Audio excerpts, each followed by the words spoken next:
정부와 서울시는 왜 강남 3구와 용산구를 통째로 토지거래 허가구역으로 지정을 한 걸까요? 부동산 전문 경제부 김경기 기자와 더 살펴보겠습니다. 어서 오십시오.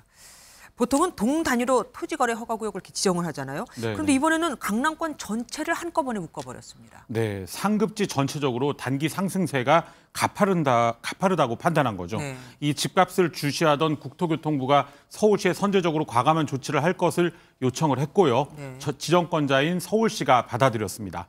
이번 조치로 강남 3구와 용산은 조정 대상 지역과 투기과열지구, 투기지역에 이어서 토지거래 허가 구역까지 모두 4중 규제에 묶이게 됐습니다. 네. 그런데 좀 늦었다, 이미 늦었다는 말도 많이 나옵니다. 네. 불과 한 달밖에 안 됐지만 수억 원씩 오른 아파트들이 꽤 나왔잖아요. 네. 그래서 이 잠실 등 이번 아파트값 상승의 진원지는 이미 4억 원 이상 뛰고 단속반이 뜨면서 지난주부터 매수세가 주춤해진 상황이거든요. 네. 그래서 이 잔치는 끝났는데 대책이 늦었다.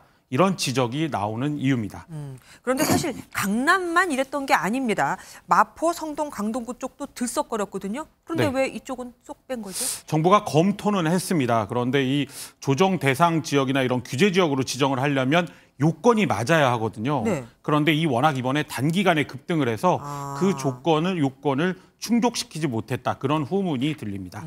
그러면 지금 토지를 다시 이렇게 지정을 하면 예. 그러면은 불붙은 서울 아파트 값이 잡히겠습니까?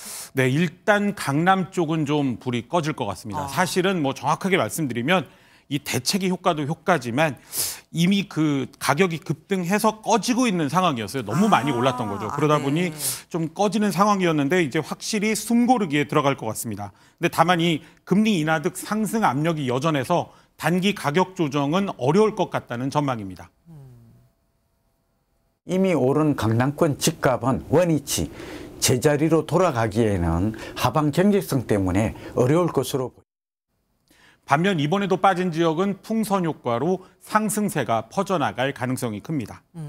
해제 한 달여 만에 이전보다 더 넓은 지역을 지금 토지거래 허가구역으로 지정을 한 겁니다. 그렇습니다. 그러면 당연히 이거 판단 미스 아니야? 라는 말이 나올 법도 해요. 네, 그렇습니다. 잠실, 대치동 등 이른바 이 잠삼 대청을 한 달 전에 해제할 때요. 네. 그때 이 토지거래 허가구역 만기일이 6월 22일이었습니다. 그래서 이 서울시가 급할 이유가 없었거든요. 그렇겠네요. 이 결국 시장 상황을 잘못 판단했다는 건데 이 집값이 뛰자 초강수 조치로 맞서면서 이 실수요자들만 더 힘들게 됐다. 이런 비판이 제기됩니다. 그래서 이 야당은 물론 여당에서도 성급했다는 반응이 나옵니다.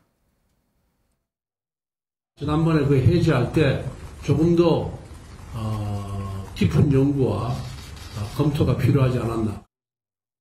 투기과열지구 추가 지정까지 검토하겠다며 정책 실패를 자인했습니다. 또 이번에 그 묶인 가구가 서울 아파트의 4분의 1, 40만 가구가 4분의 1인데 그 정도에 달할 정도로 광범위하거든요. 그렇네요. 그래서 이 집값 잡다가 거래 잡겠다 이런 걱정도 나옵니다. 그럴 만도 합니다. 신중에 신중을 기해야 되는 게 바로 이 부동산 문제입니다. 맞습니다. 지금까지 김경기 기자와 함께했습니다. 수고하셨습니다.